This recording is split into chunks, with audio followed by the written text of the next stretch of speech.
Partons à la découverte de Cap Coste, entre mémoire, beauté et émotion. Notre aventure débute sur Bellarode, où la vie des pêcheurs s'anime sous nos yeux.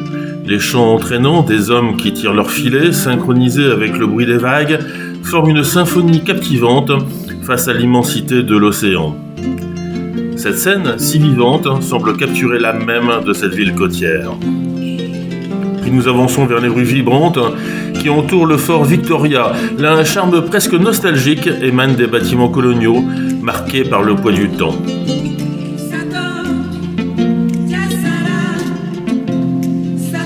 Nous descendons à pied jusqu'au château, et dès que ses contours se dessinent à l'horizon, un frisson nous parcourt. Cet édifice massif, véritable témoin d'un chapitre sombre de l'histoire de l'humanité, nous impose le silence. Entrer dans ce lieu, c'est plonger dans le cœur de la traite négrière transatlantique, une plongée qui nous marque profondément.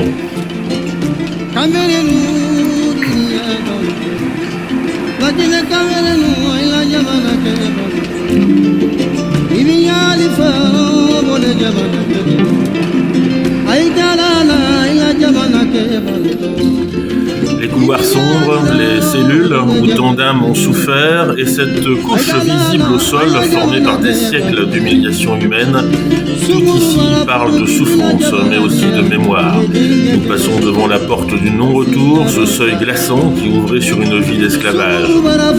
Impossible de détourner le regard de cet endroit chargé de douleur et de tristesse.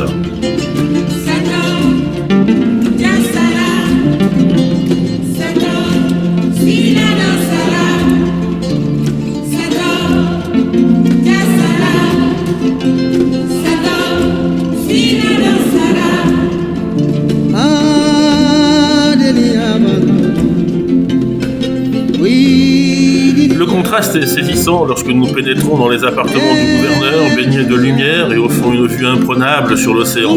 Ici, le luxe côtoyait l'inimaginable cruauté. Cette dualité, entre opulence et horreur, nous laisse perplexes et émus.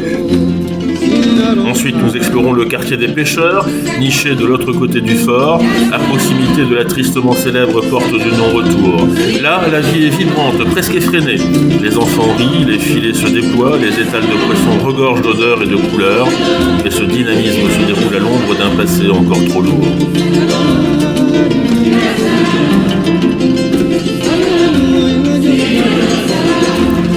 Le lendemain, nous mettons le cap sur Anomabu, un voyage également dans le temps, à l'est de Cap Coste. Dès notre arrivée, la tranquillité de ce village côtier nous enveloppe. Les plages bordées de cocotiers, le va-et-vient des pêcheurs et les rires des enfants qui jouent sur le sable composent une scène presque irréelle.